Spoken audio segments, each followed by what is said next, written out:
And action, as they say in my hometown. Uh, Good morning, world. Good afternoon, world, if you are on the East Coast, as Dr. Michael Dailey is.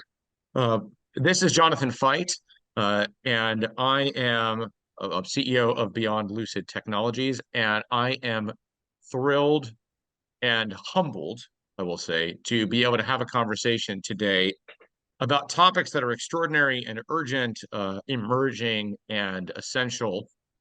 And with a team of speakers, of experts joining us that are going to make my life really easy because I don't need to say much. Uh, we're going to step in here in a second and do a round of introductions. But I want to remark that just this week, I had the pleasure of convening the second annual Mobile Medical Innovation Roundtable, where Abby knocked everyone's socks off. The fact that she was able to travel to and from and be here is certainly a pleasure and an honor for me. Maybe we'll tell some stories. Maybe we'll save those for after the recording has stopped. But it really was an extraordinary opportunity to bring together folks who are so committed to the role that mobile medicine not only plays but can play when we look forward to its role at the corner of healthcare and public health and public safety. And one of the most urgent aspects of that discussion, palliative care, end of life discussions, the fact that every so often people, in fact, friends of ours, some of those listening will know Dr. Greg Mears, who was the founder of the National EMS Information System and a wonderful emergency physician in his own right, who actually emerged from hospice after having some significant health issues, and we're all thrilled that he is getting better and that we're going to be able to pick his brain and tap his expertise for many, many years. But medicine is an unbelievable thing to those of us who have the opportunity to observe it, and some of you get to be sort of play in that space. So we had a chance to talk about where this profession, and I think that's a word we're going to come back to, but this profession can go. And in order to do that, there are some big questions that come up. That's what we're going to talk about today. The topic here is ethics, education, and EMS. And I co-opted Dr. Michael Dailey's phrase here of using the moral compass in light of some conversations I've certainly had with Dr. Abby Dotson on many occasions. We'll talk about your respective backgrounds, and it was all inspired by Dr. Chris Colwell, who said something at a California EMS Administrators Conference, the MSEC conference this past year, that blew my mind. And I will say it blew my mind because on the one hand, it seemed so obvious, which is this idea that we need to trust the people who go to the patient, and we need to empower them. We need to believe that they're the eyes and hands and awareness that are on the ground, and that was something so wonderfully foreign that it sort of sparked this conversation. With that said, let me start by, I'm going to go kind of clockwise from as you appear on my screen. So that's going to be Chris, and then Abby, and then Michael. And have you all introduce yourselves. And just before I do that, let me thank Jeff Frankel and the Journal of EMS team, as always, for hosting what I hope are thought-provoking conversations, necessary conversations for a profession that is looking to evolve itself, emerge into all that it can be. And so we have to have some thorny conversations. We have to talk about big topics, not just what are we going to call ourselves and how much reimbursement or compensation folks are going to get. We have to talk about the intellectual topics, the emotional topics, the psychologically effective with an A topics, and I know we're gonna get into that today. So, Dr. Chris Colwell, let's start with you, and we'll go around the table here. Hi, good morning. I'll say good morning because it is still morning here in San Francisco. My name is Chris Colwell. I'm the Chief of Emergency Medicine at San Francisco General Hospital and a Vice Chair at UCSF. But more related to this conversation, we oversee the medical direction and base hospital involvement for all of EMS within San Francisco, including San Francisco Fire, AMR, San Francisco, and King Ambulance, which are the primary providers of of EMS within the city and county of San Francisco. And I'm really glad that we're having this conversation. I can't think of something that is more pertinent to what we do every day. And I don't go a shift in the emergency department without dealing with it there in the emergency department, but also, over the biophone and in direct contact with our EMS providers. Here in San Francisco, we have a service called EMS 6 that is very involved in some of these issues. And a day doesn't come up when this isn't an important issue. So I'm really glad we're getting the chance to do this, and am also a little bit humbled by my fellow panelists who are all true experts and visionaries in this area. So I'm excited to learn from them as well. Wonderful. I have so many things. So we're going to pause on some of those and move around the table here, and we'll have a lot to come back to. Abby, you're next. Yeah, hi. Thank you so much for having me. I'm Abby Dotson. I am in Portland, Oregon. I am a research assistant professor of emergency medicine at Oregon Health and Science University. I also am the director for the Oregon Pulse Registry. So we supply the digital health technology that connects EMS with a patient's pulsed medical orders. And then I am also the executive director for the National Pulse Collaborative. And on that side, I really help advise other states who are looking to start their Pulse programs. And we develop best practices and education and policies and technology recommendations for where Pulse should be going nationwide. Tell them your PhD. Come on. So Jonathan likes to do this because it's I have had a very interesting career trajectory. I did not start off in this space. I started off in immunology, and I was a neuroimmunologist before I transitioned to emergency medicine. And I promise there's a connection. I worked in digital health and healthcare commercialization for a while, but yeah, I kind of was a basic scientist for a little bit. Okay, just for the record, it's not the basic science part that blows my mind. It's the idea that a PhD in neuro is really hard. A PhD in immunology is really hard. And when you square them, you get you. Right? So I kind of see this as like, you certainly didn't take the path of least resistance. And it just blows my mind. And side notes, maybe for another conversation, but the number of times I've wanted to dig into what it was like to be a neuroimmunologist during the era of COVID-19. I mean, that's a whole topic, I think, in and of itself. But there's a lot of discussions that happen in hallways, right, about what was real and what was not in the science versus the politics. And we'll leave those aside for today. But to be someone who understands at a molecular level these things is just, to have been a fly on the wall of your brain would have been fascinating to me. I think it sounds a lot more impressive than it was. I just really took the brains out of mice for 10 years type thing. I'll say I spent a stint working in a VA lab in the sleep science space, and I felt a lot of empathy for those critters. I don't think they knew quite what they were getting into when they were born. So we had really great oversight, great IU-cook boards. It was all done very ethically. So they just didn't get a lot of say in the matter, is all I'm saying. Apropos of Pulse. It was thank you for living. That was pretty much how that went. We'll come back to that in a much more humane way in a few minutes. All right, Dr. Michael Dailey. So I'm Michael Dailey, chief of pre-hospital care at Albany Med in New York. So I'm going to tell everybody good afternoon. And I'm having a technology issue here. There we go. No, I'm still having a technology issue. I see you just fine. There we go. As long as you can see me just fine. You guys all disappeared for a minute. And I'd point out that Chris and I both went to trade school, and it sounds like Abby did a real doctorate. So, that's very impressive.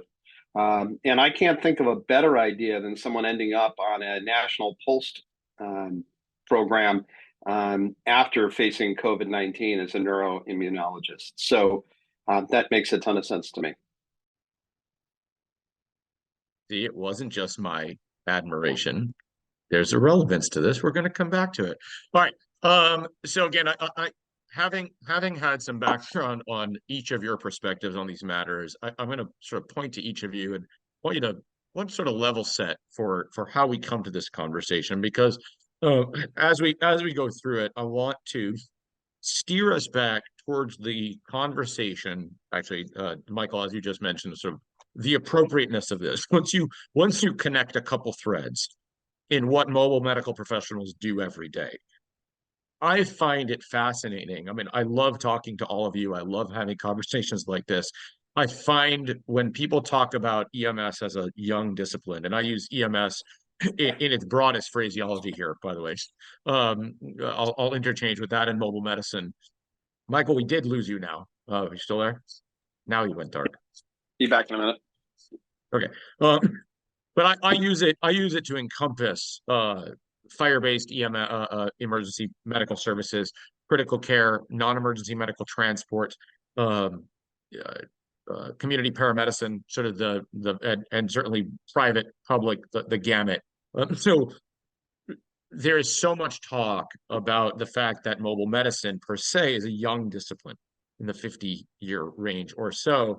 I don't understand in my heart how this conversation is not 50 years old, right? I mean, it is so core to everything that gets done, and there's the fundamental decisions that have to get made. I want to start, Abby, I want to start with Abby, and then Michael, I want to turn to you because I want to zoom in a little bit on this concept of the moral compass that you and I talked about. I know you have a very personal, if you're comfortable talking about it, connection to this topic that I think sets us on a path to talk about education and the normative conversation. Abby, you mentioned PULSed a couple times, and of course, I heard you just 2 days ago give a really extraordinary overview referencing Amelia Briery's work as well on PULSed around the country. Can you give us a couple minutes of primer on kind of where we are? What is PULSed? You and I, by the way, have talked about that. You were actually my first podcast guest for Sacred Cows and Data Queues some moons ago. But give us a level set on where PULSed is, what it is, kind of what the trajectory of this concept looks like, so that we have a sense of why this is such an urgent ethical discussion. Yeah, so PULSed was developed actually here in Oregon at the OHSU Center for Ethics and Healthcare in the early 90s, about 1991. And it came out from the idea that we needed a way to communicate a patient's medical treatment wishes when they're undergoing, serious illness treatment, or we're talking about end-of-life care, and communicate that to emergency medical services, to, clinicians in the ED or clinicians who are out in the field. And we had to have a way to communicate what those patient treatment preferences were, and also, have legislation around it so that, the community paramedicine team or the emergency room clinicians had some legal protection to withhold treatment that a patient didn't actually want.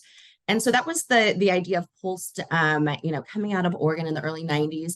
Technology followed after that, and then we started to be able to connect the dots of EMS in the field with, a database that we housed here in Oregon, which is why I started out working with the Oregon PULSed Registry, because access is key and we need to connect those dots. But I think one of the really impactful things that I learned as I started this journey, I do not have a background in EMS or emergency medicine. My background was in data, and I knew data, and that's what I knew how to do. And then I had to learn everything else. And so, at the conference that Jonathan was just mentioning, our Mobile Medical Innovation Conference, Dr. Megan McElleran, I hope I didn't butcher her last name, but she works in Calgary in Canada, and they're doing all this work on emergency medical mental health and how to make that better. And we know that decision fatigue, moral fatigue is a real thing for our first responders. We know that PTSD rates are higher. We know that suicide rates are higher.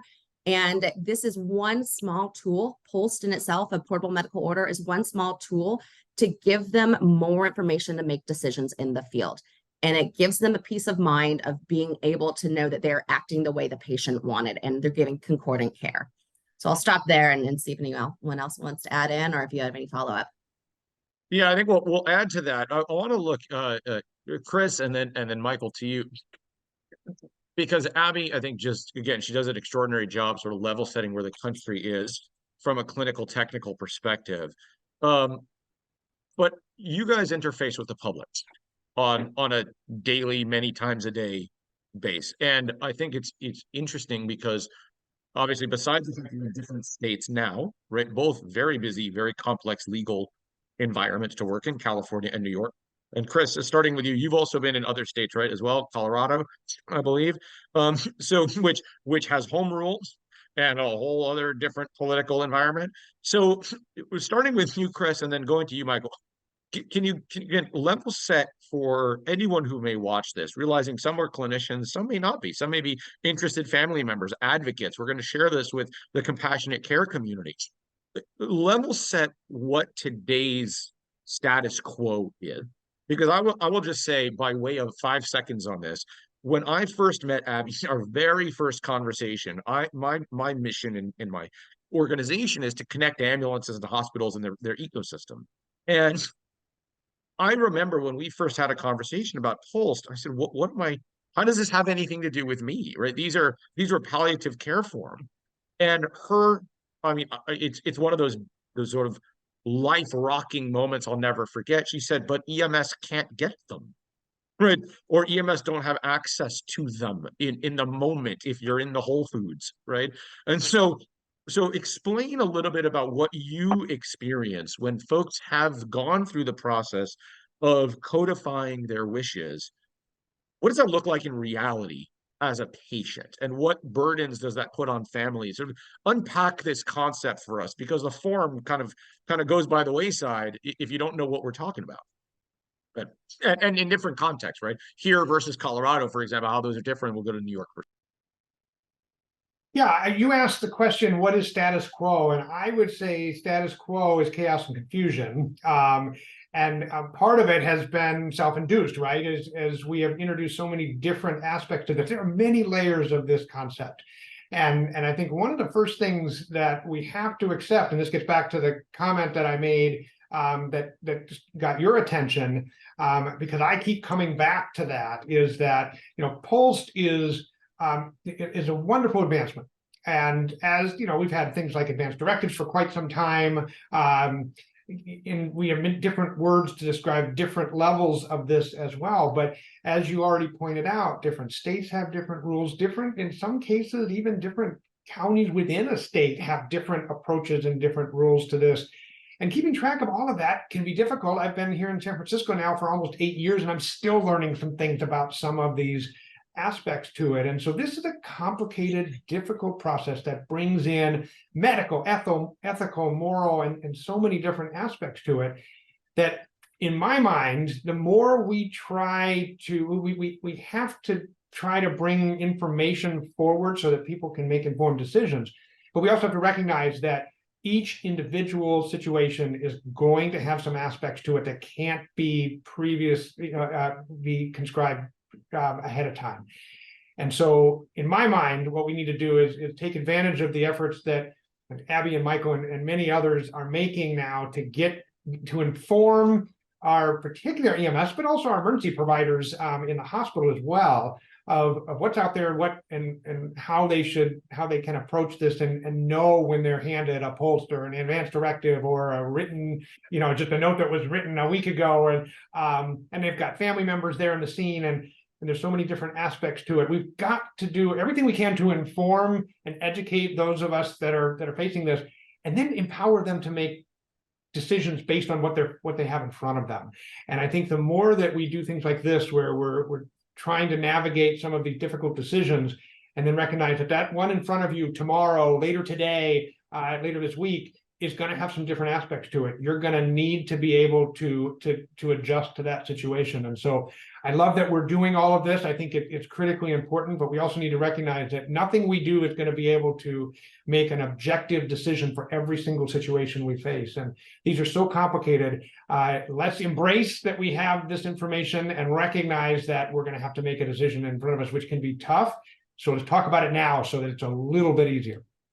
Well, and that's why I'm going to want us to come back to couching that in the education discussion, because I think there again there's a professional education, there's a public education. I'm not sure they're the same.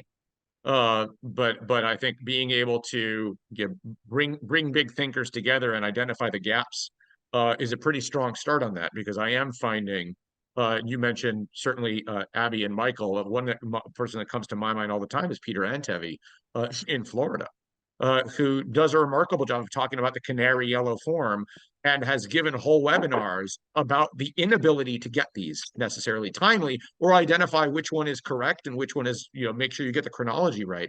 And I find it fascinating to think that, again, at the level of you folks, certainly not me, I'm the peon asking the questions, but to the degree that if we're at the level that we're thinking about this at your levels, we want to identify those gaps, because if those gaps persist, clearly there's something we can or should be doing to translate that into action. And I think that maybe if that becomes a takeaway of this conversation, then I certainly will feel like I've done my duty. So Michael, give us a little bit of the perspective on the East Coast. I think, let me preface saying New York fascinates me for a lot of reasons, besides the fact that I left my heart swinging somewhere on a pole in Midtown Manhattan. But you are really a tale of two states, right? I mean, you got the state of New York City and the state of everything else. And I think that's, when I see some amazing research, certainly in the Albany area, work being done in a very collaborative fashion from an outsider's perspective, agencies that actually like one another, as opposed to some other parts of the country. But then you've got folks like in Rochester and in Buffalo who are doing really strong advocacy for connecting the dots. You've got a statewide health information network, the Shiny, that has these different pockets of health information organizations around the state. California is playing catch up in that regard, trying to sort of replicate what the Shiny is. It's an interesting, very powerful initiative right now, I think. But sort of, we've got a lot of context, I think, that in California we are still trying to do. So tell us how this touches your world and kind of what you're seeing out there, and then we'll go into your personal discussion if you're comfortable weaving that in. So I think it's interesting, Jonathan, as you talk, we are indeed a state of two states. Downstate, upstate are obviously very different, although we tend to work together reasonably well. I think in terms of actual relevance to patient care, the Shiny has done an extremely good job in terms of creating the impression that we have a good information exchange across the entire state. Each of the independent regional health information organizations has different strengths. Sadly, the EMS integration into that is its weakest link, made weaker by EMS agencies making independent decisions in terms of which technology they're going to deploy for record keeping, which is extremely challenging. I think that one of the projects that we had moving in New York before COVID was eMolst, because we have Molst instead of Pulsed, but it's the same thing. But we have to call it something different, right? Because we're New York and ours isn't yellow like Peter's, ours is pink because it needs to be, again, different. And then when we bring it into a hospital, we have to remind the hospital that actually it belongs to the patient and not to the hospital. There are certainly a significant amount of challenges. And I think the thing that I really would love to see with all of these is the conversion to technology like Abby's creating, where it's all electronic. So all of a sudden, a chronology of multiple pink forms with the occasional yellow one when they travel to Florida, or brilliant green when they travel to Connecticut, all of that goes away so we can access what that conversation is. Because at the point of the spear, when you're taking care of that patient, you need to know, am I pushing on the chest? Am I applying electricity? Am I intubating the patient? But then after those decisions are made, I need to know more about what the thought process was behind the discussion. And if that's attached, then I actually have an advanced directive as well as medical orders, and that makes a lot better that ultimately creates much better patient care. Where we really start getting into trouble is when people say, well, a MOLST is not an advanced directive, a MOLST is an order, and then they dig their heels in, and this pedantic argument ends up sacrificing the good intent of what we had there. So we have to be very careful as we move forward with any of this stuff. So speak to that for me a little bit. Talk to me about the pedantism.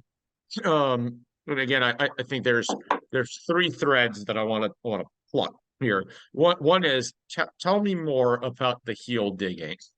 Then Abby, if you could do us the favor of helping to explain if there's a difference between pulsed, MOLST, post, most, pulsed, T-pop, I think was the one you had mentioned, is in Kansas, right? So, is there a difference? Is this just a matter of federalism kind of gone awry?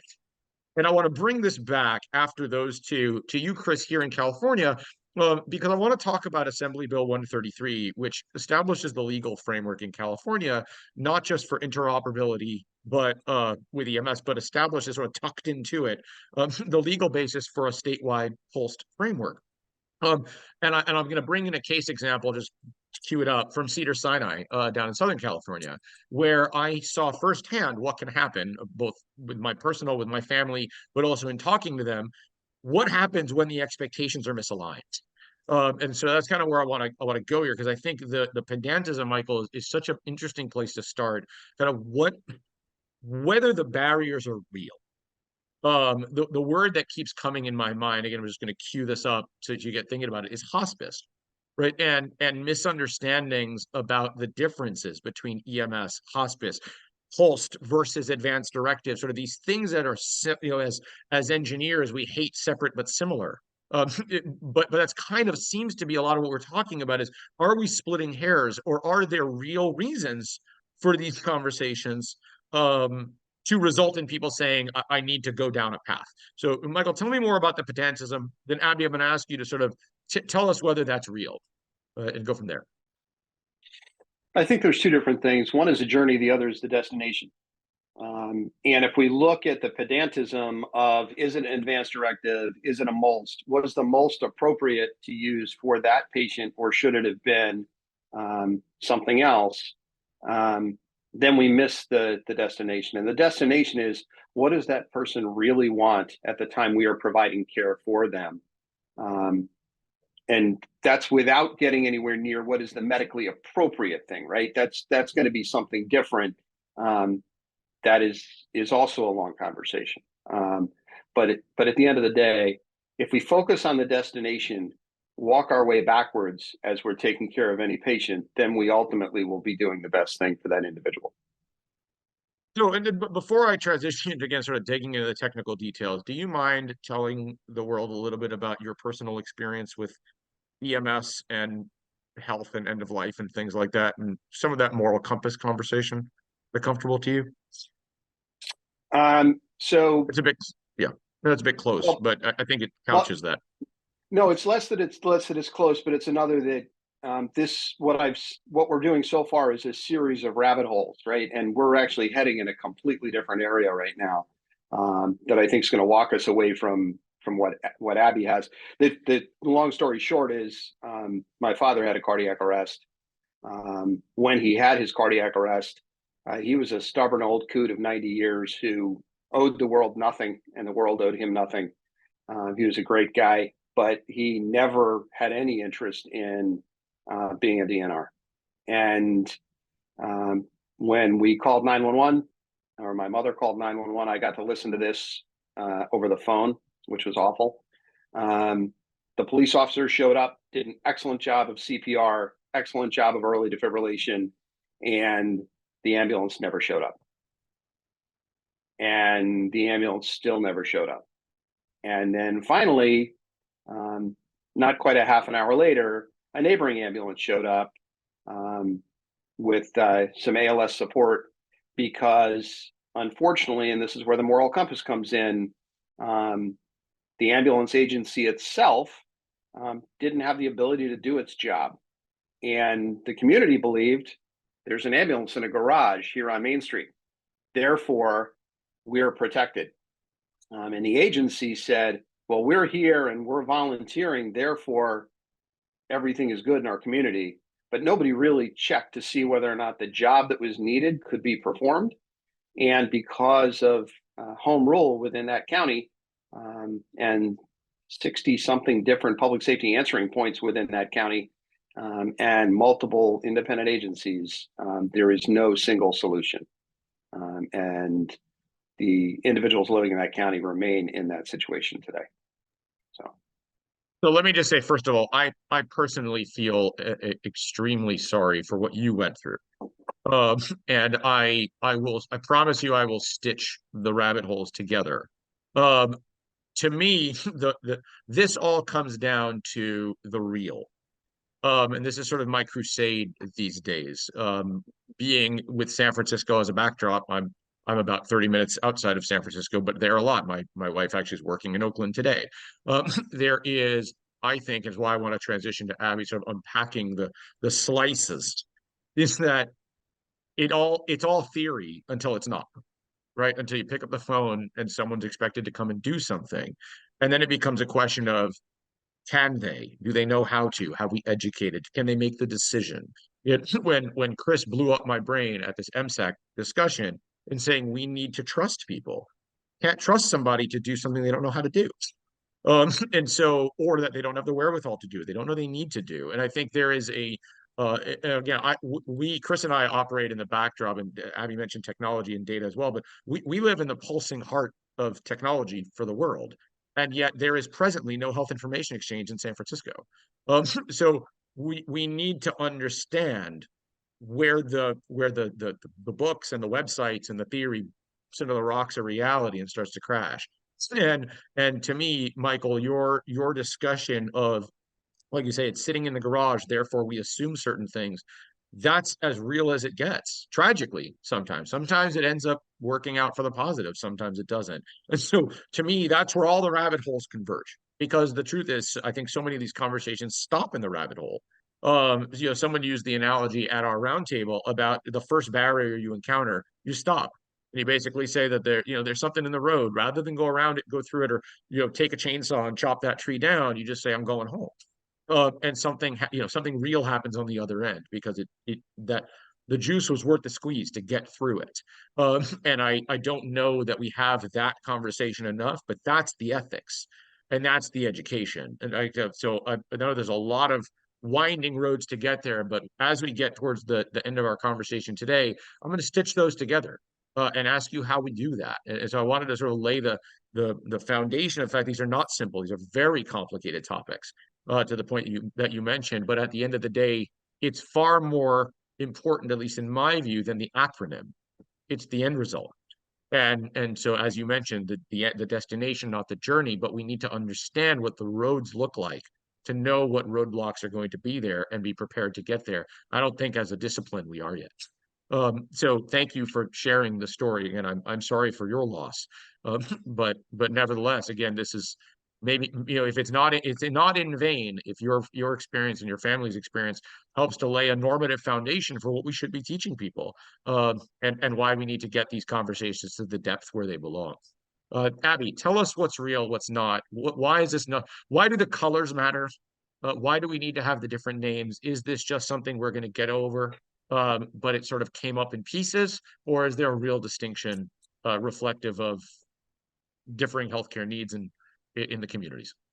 Why green, pink, blue, yellow, etc.?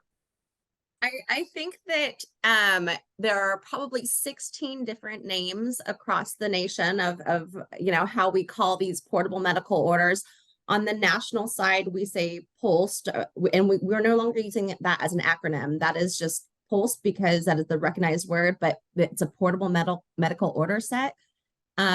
Originally, the name was Physician Orders for Life-Sustaining Treatment. And then we moved away from that because it's not just a physician conversation. PAs, nurse practitioners can also have these conversations with patients. And then life-sustaining treatment didn't seem like a neutral term. And we really want this to be a neutral form. And so we're just calling it portable medical orders. Across the nation, there's, like you said, TPOP. Let me pause you for a second. When you say neutral term, can you describe what you mean by that? Yeah, that seems to me like a term of art. But it seems to me that this is very much a perspective on a piece of paper. So what do you mean by neutral?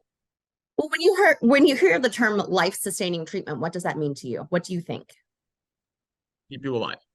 Yes. And this form, we know when EMS comes to your door or you go into the ED, the standard of care is to keep you alive. And so this document is a choice on, how much treatment do I want? Do I want to be resuscitated or not? And so life-sustaining treatment it seemed like it was a document to promote, aggressive measures. And it's just a choice document on how you want to convey what you want. And so across the nation with, every state has developed their own kind of take on this. We do have a national PULSE form. It is a model for states to develop their PULSE form and how they want that to be reflected for their state. We just see so many differences from state to state on what's important. I mean, Michael, we'll talk about New York for a second. I'll be remiss if I didn't mention the amazing Dr. Pat Bomba, who made the MOLST form, a quite comprehensive order set. And that's what New York wanted. And in Oregon, we took artificial nutrition off of our PULSE form because we didn't think that it was an emergent event. And then B, there is some data there around how effective is, artificial nutrition, especially in patients with mental capacity issues. And then on the national level, we still see that is important. And so we want those conversations to be had. So there are different opinions. There's also different legislation around what each state can do.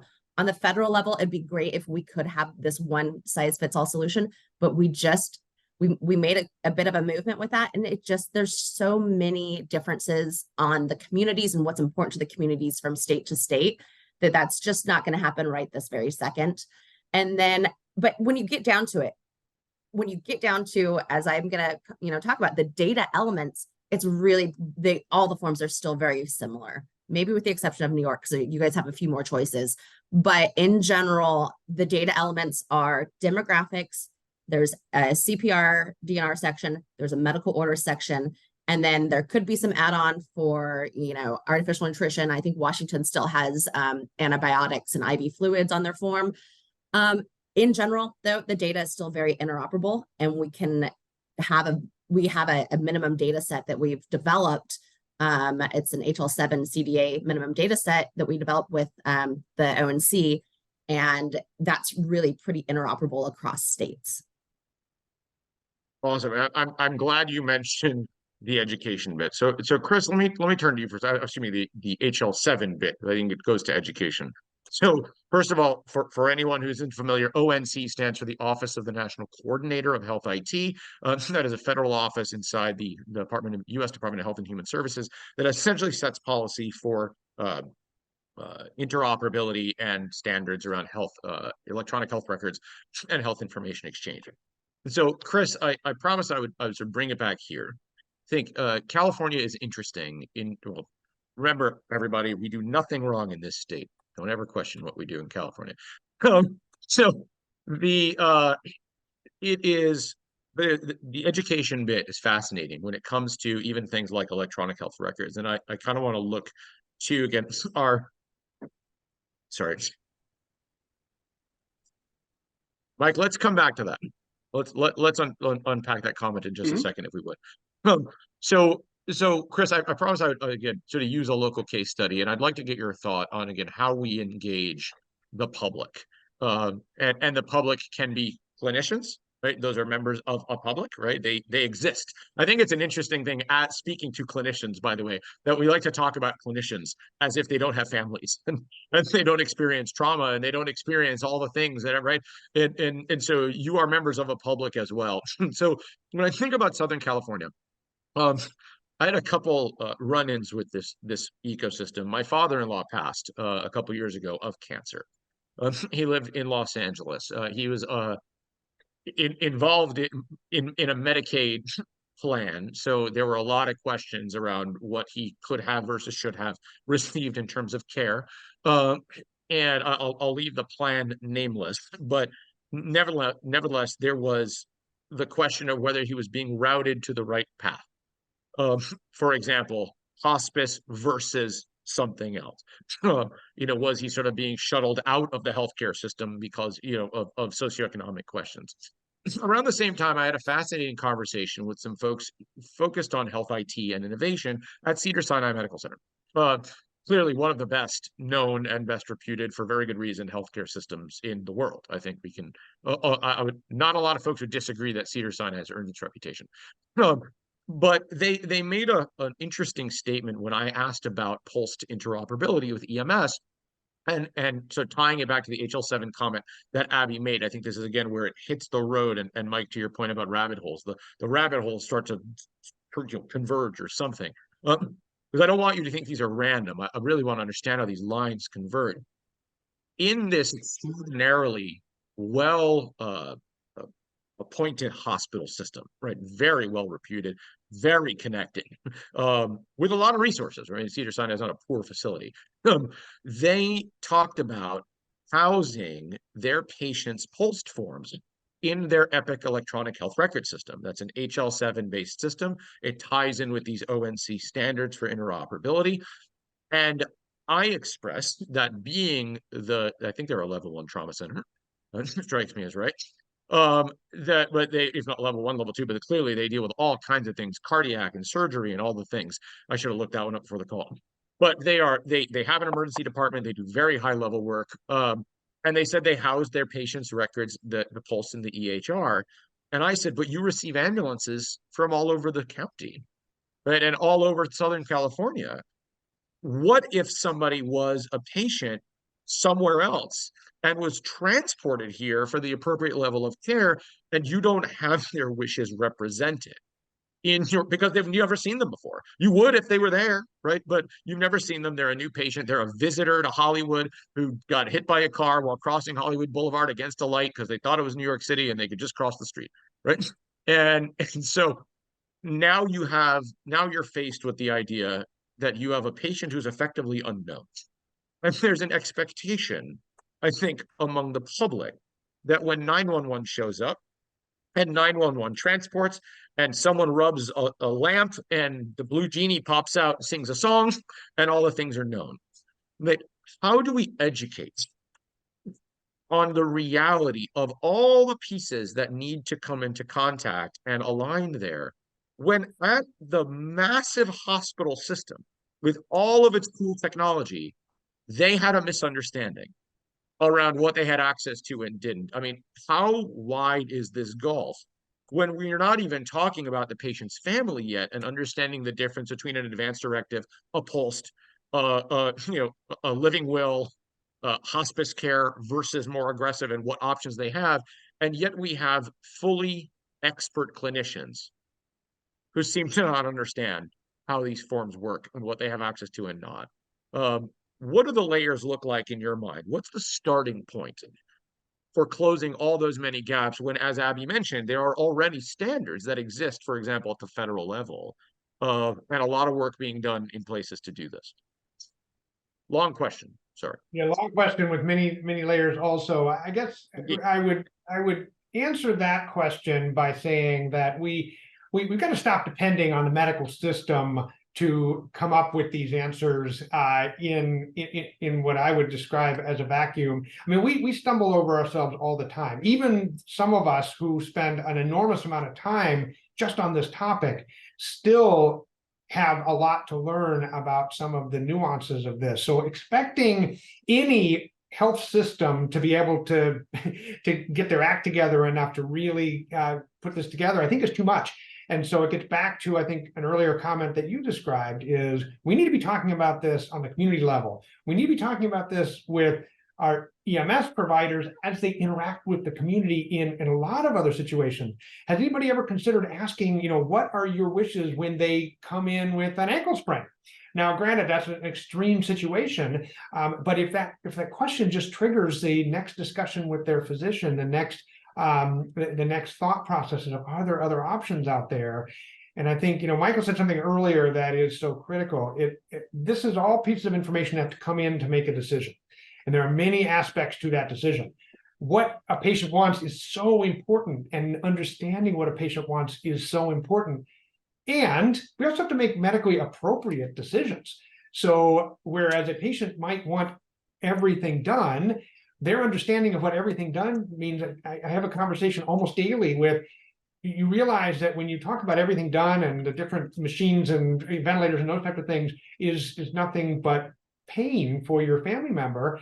And you can see the realization in their faces. Well, I didn't realize that. And those discussions we're not having with people to the extent that we can. I love working at San Francisco General because it gives me an example of almost everything on a daily basis. And 2 nights ago, we had an elderly woman come in, and one of the first things, she had fallen. She was on anticoagulation. She had hit her head. She was clearly suffering from a head injury. She had a number of medical problems. She did have, they handed me a form as they came in, EMS did, stating what her wishes was, clearly not appropriate, not necessarily designated to this particular situation, but in comes her daughter, who's the power of attorney, who signed the form.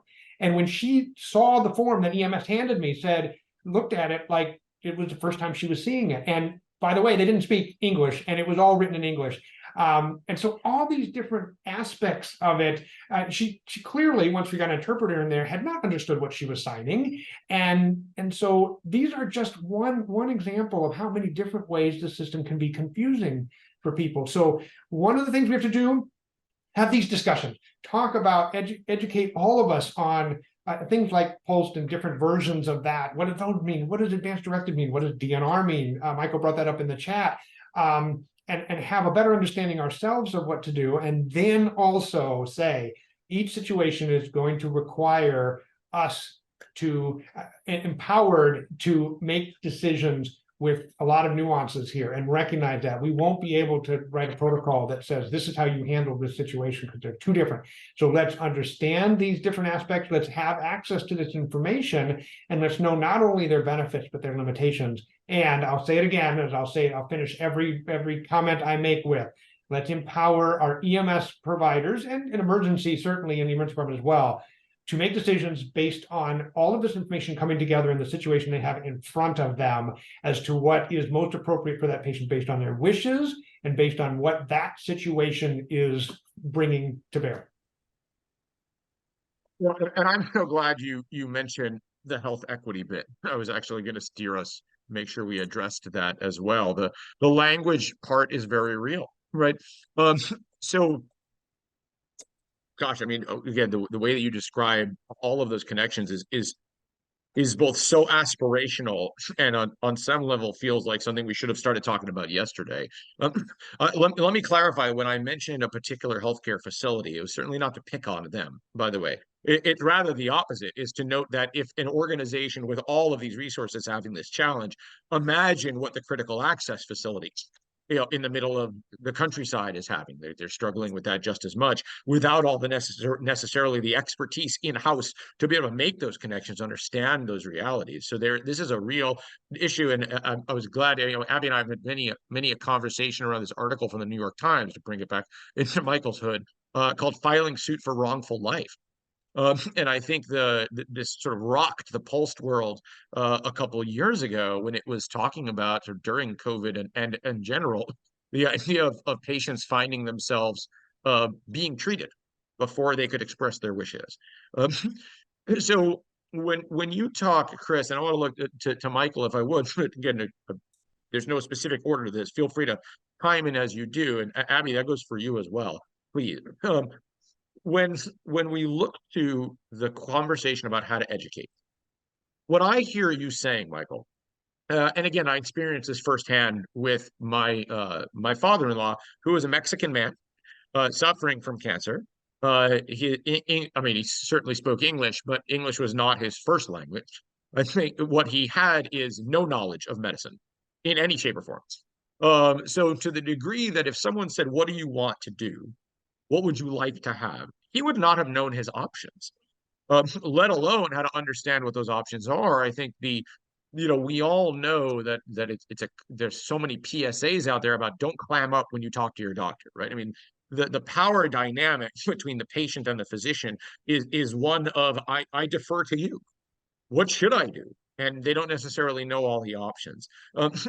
So you raise these educational threads, Chris, in the idea of educating clinicians in the field, in the facility, in the hospital, in the doctor's office. Michael, how would you take that? You oversee a very wide range of care providers. Some are urban-ish, I mean, compared to like New York City and San Francisco. But Albany is as urban as the upstate gets. And then you've got some agencies that are extremely rural. I've been to some of those where there's one station and it's in a barn, quite literally. So how would you approach that education conversation? How would you approach? Is it a town hall with the community? To Chris's point about engaging that community level, is it a directive that you as medical director engage these teams? Do you have to go through the state? Kind of what are your steps if you were going to bring this conversation home and do these educational, teach people about ethics, which is not a simple conversation, right? Sometimes it's the better of the worst solutions, right? Which of the bad do we choose? How would you begin that conversation with folks who have probably never had it with you, where it's dialogical, right? They're reading a form, they're going stepwise, and now they need to make some really deep decisions. What's your starting point? Well, hopefully the decisions aren't the ones that are being made at the time when EMS is taking care of the patient, right? And I think I'll step back to a time that we did it really, really poorly. And I stepped away before because this is actually posted on the wall outside my office. But it's a headline from the New York Post. And some of you may remember this, and we'll see whether or not, here, let me turn off blur for a second. That'd be great. I was just going to ask that, or read us what's on there. Thank you. Yeah, no, the reading is less important than the being able to see it. Right. So this is a beautiful example from the New York Post of a terrible job of education. During COVID, we came up with what actually was a medically appropriate, very concise protocol that allowed people to not get resuscitated if the chance of their being resuscitated was dismal. And as a result, we were looking to protect providers. And remember, at the beginning of COVID, it was extremely scary, right? We had no idea how you got this disease. Yet we had EMS providers, struggling for resuscitations, doing long carry downs while trying to do CPR, where the outcome was going to be dismal. We did an absolutely terrible job of releasing this protocol with education that didn't provide enough support for people then to be able to act on it, which ultimately led to a New York Post title or a headline. At the end of the day, there's a lot of different ways to approach any of these educational initiatives. And I think the right answer is that you just have to start. We're going back and forth between technology and how we share people's wishes with how you ultimately do something with this at the time of patient care. And both are important because we're looking at a national healthcare infrastructure where 60 to 70% of the hospital records are on two platforms, right? They're on Cerner and Epic. Yet neither one automatically includes an eMOLST registry as part of their initial build for all of the facilities that contract with them. And at the other end of it, there is no ability to access that data for all of these various EMS data systems that people are going to use. And if you think about the engineering of an EMS call, most documentation of an EMS call is done post hoc. It's not done at the time of the call. And a retrospective documentation system that happens to draw data in from other sources isn't going to help you when you're faced with somebody in cardiac arrest.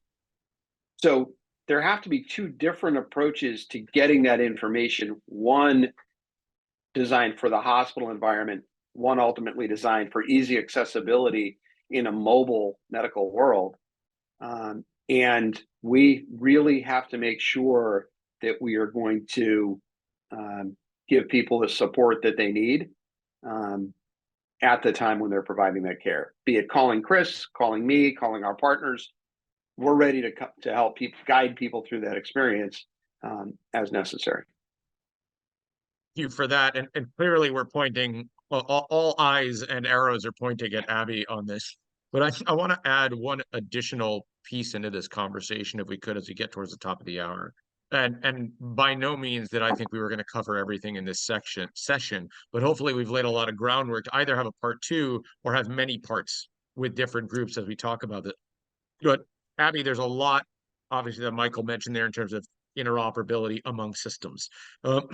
You all and many folks watching will know that my crusade these days, as I talk about the real, is about interoperability of people and processes as well. It's not just technical systems.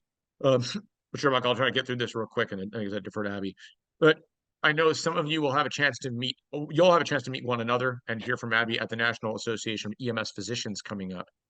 Abby, talk to me about how, in addition to the technical interoperability, we need to collapse the silos among the groups, because it strikes me that you've got physician groups and patient advocacy groups and EMS groups, and this cross-cuts all of those. And yet, this is a new conversation as well. If you could add that human element in here, I'd love to hear how you, as a national leader, are approaching all those pieces too. Thank you. Yeah, and I'm going to make this super quick because we have only a few minutes left, but I want to address one thing that Michael said, and I think you're spot on. There's no one size fits all solution. And what I talked about at the Mobile Medical Integration Conference this week, and when we type out at the National Association of EMS Physicians in January in Austin, is that even amongst the EMS organizations and agencies, there's still no one size fits all solution. If you are a very rural agency, you're not going to always have the connectivity and to be able to like get, say, information from a standalone web portal. Or what we see in Oregon is just that there needs to be multiple levels of access of that information for EMS so that it works for that agency. There are a lot of places in Oregon that, it's one person who's a volunteer who's, isn't going to have a lot of resources available to them. So that's definitely a conversation. In terms of the education, again, there's no one size fits all. We need to talk to the families on that level. We need to train the trainers, essentially. We need to train, the physicians to know how to have these conversations with patients, but then also how to act on them and how to take all the information. I think Chris is so spot on. You take all the information in your scenario, and it's not just black and white. There's a lot to consider. You have a decision-making process that you have to do. And then, on the technology side, we need to also have everyone come together on what's going to be the best way to get this information to the people who need it. So I'm going to stop because I know we're almost done. No, look, these are good. Chris, do you want to weigh in on that?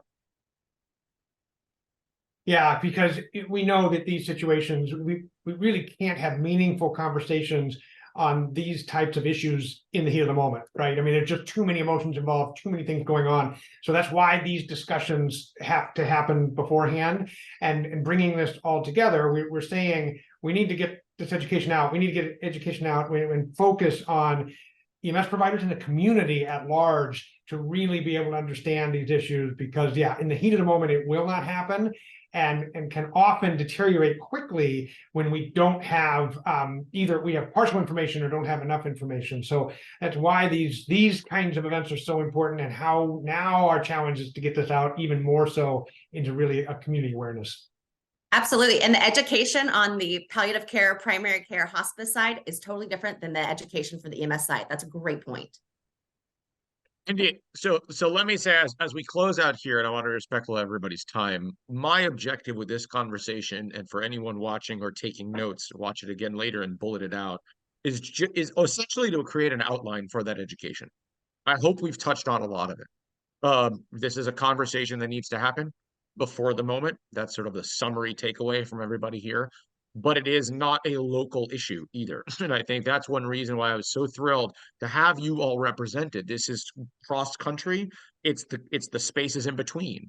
It's the rural, it's the urban. So to the degree that we have create a framework for taking what each of you has mentioned and the parts that we didn't, but sort of touched on in between. And Chris, comes back to your point about being able to trust folks to make that decision. If we can give educators a bulleted list and say, these are the topics you're going to need to talk about. And now let's give them the resources and research to be able to say, here's what you can educate on, and give that outline at the beginning or the end of class, et cetera, and say, here, for more information, contact these people. And so I want to thank you all for your time. Thank everybody for attending on what is hopefully seen universally as a critical and overdue topic. But it is the first of many conversations, as Abby, you mentioned, these different disciplines that are still separated in practice, in education, but in reality, they come very much together. And this is an effort to try to converge those lines and collapse the silos and take the rabbit holes and have them all meet in one place. So thank you all for joining us. Thank the three of you for your extraordinary work and leadership. I'm in awe of all that you do, as are all of your patients. But let it resonate from this conversation to all those who will say, if we haven't thought about these big issues, let's start to do that. Thank you guys very much, and stay safe. Thanks, everyone.